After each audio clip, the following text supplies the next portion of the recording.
In 1984, one film shocked audiences. What's going on, y'all? It's Liam Crowley with Screen Rant. We're here at New York Comic Con, and I am thrilled to now be joined by the team behind Silent Night, Deadly Night. Guys, thanks so much for taking some time to chat today. Absolutely, man. Happy New York Comic Con. What's funny, we were talking before we officially started rolling. This outfit is for a panel I'm doing later, but it kind of matches the Christmas aesthetic right now. And it's fire. Beautiful. Thank you very so much. Good. Yes. Well, I want to start there. The infusion of Christmas and Halloween, it feels like, with a movie like this. Obviously, not all horror movies are Halloween, but whenever we're in October, it makes me think of this genre. What about the merging of these two holidays do you guys think work so well? Halloween and Christmas are the two best holidays to exist. Hands down. I mean, like, when do you feel the most, like, for me, I'm at my most happiest, like, during Halloween when I get to surround myself with myself. Ooh, that was a weird That was slip. in your head. Yes. When I get to That could be a horror movie right there. Yeah, when I get to surround myself with evil ghouls and devils and skulls and blood, I do feel very much at home. Yes. And then at Christmas time, it is just like it is cold, but you are not ever warmer than you are during that time of year. So it's just like and there's so much color, and there's people, and there's toys, and if you have kids, it is literally one of the most magical times, because you get to see how you experience it through a young person's eyes. And again, having Christmas with my son and wife is one of my favorite things to do. So. And the smell of a Christmas tree and a fire going, but also bringing Halloween into December. You missed that part. I know, sorry. I completely just got so overly romantic about all of that. And Christmas music is the best. Yes. We did 7 interviews yesterday, and a lot of people had some quotes that I'm just like, oh my God, I'm taking that advice with me. And you just said, it's cold outside, but it feels warm on the inside. My goodness. Yes, I know. That's my... Hallmark really has a hold on you. I tell you what, I really get into it. So, Mike, let's talk about your direction with Silent Night, Deadly Night. This remake, this reimagining of this iconic franchise has been in development for a couple of years now. And if Scott Schneid was here, with him and Dennis were here, who are the original producers, they would say much longer. They would say couple decades. They would say at least a decade. Wow. So you came in, I don't want to say super late in the process, but like towards the end when we're getting closer to production. Can you kind of tell me about how you got involved with this film? Yeah, so I had just done VHS 85 with an incredible team over at Shudder with Brad Miska, Josh Goldblum, and had a really great experience. And Brad and I really hit it off, and Brad came to me and he goes, look, we have Silent Night, Deadly Night over at Cineverse, and we are looking for a fresh take. Like, we have a script, but we're looking for an idea. Like, what do you got? And I was like, oh boy. I was like, when do you need it? He goes, just take a couple weeks and let me know if you come up with something. I was like, well, I can't turn that down. I have to at least give it a shot, which is usually what I do. Like, if somebody comes to me with an IP and they're like, we'd love for you to take a stab at this, I have to try. Like, you have to try, right? Everybody, go for it. And so I did. And I did something that I feel like, as a filmmaker, it's important to me to do or tell a story that's going to resonate with me as a filmmaker.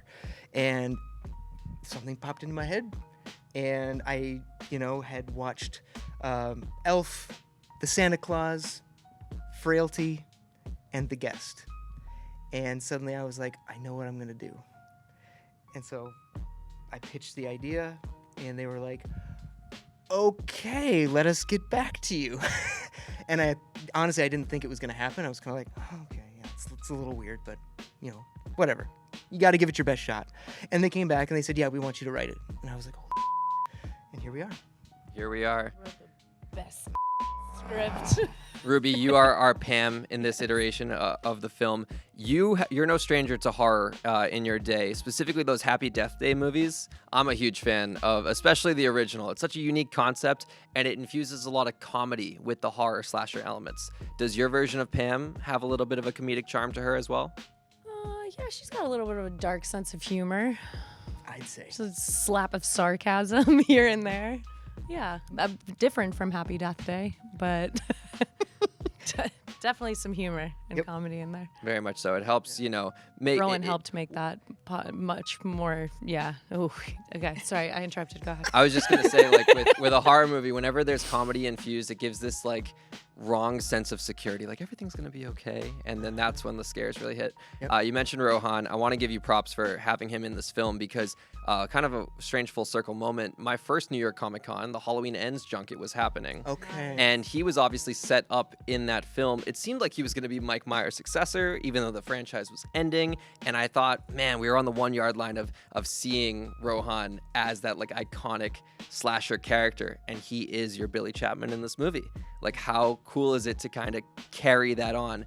So talk to me about casting Rohan and what he brought to this role. And if when you saw Halloween Ends, you saw him as possibly being Billy Chapman down the line. So I saw Halloween Ends before I had gotten this gig, so it wasn't necessarily that was the thing that pulled me in. Although, to me, he makes Halloween Ends. Like he He's is so good in it, he's genuinely. so incredibly good. One of our producers, Steven Schneider, who amazing dude. We were trying to figure out who could play Billy, and we'd gone through a couple names, and he goes, "Hey, I know this Rohan Campbell." He's like, "Should we send him the script?" I was like, "Wait, like Rohan Campbell, like Corey Halloween End? Yeah, sure, let's try it, And sure enough, like Rohan responded. We had a great call, and immediately he got it. You know what I mean? And you can feel when somebody understands like what you're trying to do on the page, and like as soon as they start talking, you're like, oh, thank God you understand this. You know what I mean? And I knew he had the energy. I knew he had the chops to do it. And let's just be real here. And Ruby, you'll second this. I'm sure you'll second this. Rohan is a national treasure. Like he's a guy that like when you are on set, he's great. Like he brings it. He's incredibly professional, but he makes it such a fun set. He's just a dude, man. No, he's so and I'm not just saying this, so easy to work with, and I don't know how you got anything usable for this film, because Rowan and I were laughing through every single scene. But that's what made it so much fun. Yeah. Like we could not get through anything, but that's again, I think, but that's what He is a national treasure. I do agree with him. That's where a lot of the great eye energy roll come. If you're watching this, Rowan, you're welcome. We miss you, dude. Yeah, exactly. We miss you. No, it was again. I think we pulled together such an amazing team to make this, and it was like every single day was so much fun, and the laughter, and just like, what kind of movie are we making? Yeah, here? I This would is like to so- say that there is a scene where we could not get through it, and I was catching tears in my hand because of how hard I was laughing. My stomach hurt. Like He came in, he was crying. it was. So Hopefully on the wonderful. blooper reel one day. Yes. Yeah.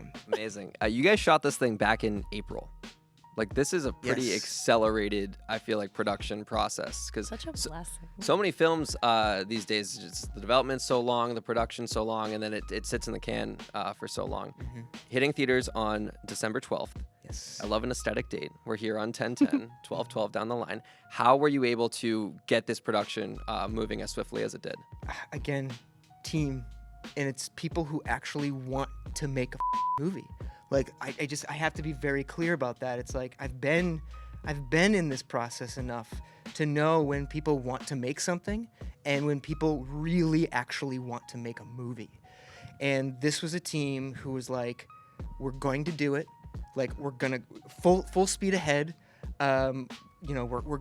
We have a great. We're happy with our script. We have a great script. Our cast is falling together. Like, what is going on? How come this is working out? Full disclosure, it was supposed to shoot actually the year before, but we ran out of time.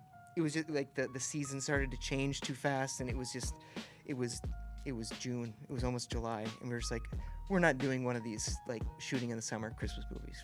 We're not going to do that. So when it came down to this is happening, it was all hands on deck. You know what I mean? The crew got together, production design, our AD Reed just like came together, put together, just like made it happen. And incredible, Canadian crew. We shot up in Winnipeg, and Everyone worked so well together. It's Yeah, like it what you're just- saying. Everybody was so happy to Yeah. be on set. It was. Such a good production. I know, and I mean, we shot this in like what? It was like 21 days, so it was it was very fast, but we did it, and it was hard, but like there were still too many moments of like Fighting sunrise. Never fight- forget it. fighting sunrise, but there were so many moments of of just pure joy that like it's weird when I look back at the hard stuff because it all kind of balances out, and maybe even teeters more towards but we had just so much Yeah. dang fun, like On I and don't know. off set. Yeah, this is Oh a my passion goodness. project. It Yeah. clearly shows through. Ruby, I'm having some deja vu right now because yesterday we had the Stranger Things first shadow cast in our suite, and Alex Bro plays a younger Dr. Brenner on the Broadway show. I'm so sorry for how my face made that.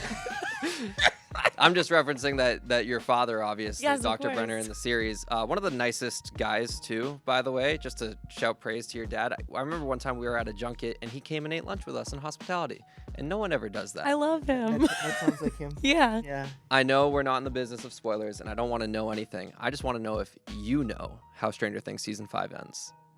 Are you privy to it? No. He keeps his secrets well. Then okay. I don't know where to look on camera. Good. No, good to know. It's always so funny because we'll find out after the fact of like, oh yeah, I got the script and I told my kids, I told my wife, and some people are just like, no, this Yeah. is just for me. And Oh, my dad and I co-stars. run lines for all of our projects together, so it's fun. Good to know. Oh Hey. my gosh, Silent Night, Deadly Night. He was. Oh, was he a scene partner? So Really? Oh read my the god. sides? that's I great. had, yeah, because you got to run lines before you get to set, and then Rowan and I were running lines every single day, noon, and night. Yeah. Yeah. Quite the scene But yes, I partner to have. don't know what happens at the end of season 5 of Stranger Things. Well, hey, it'll be a fun December for you both. Yes. Silent Night, Deadly Night on December 12th, and then Stranger Things is releasing in installments. It's taking over the whole winter season. So So Very awesome. happy for Millie Bobby Brown. She's Yeah. a peach of a human being. we'll have a lot of scares to carry us through this holiday season, guys. Thanks so much for your time today. Thank man, you. thanks.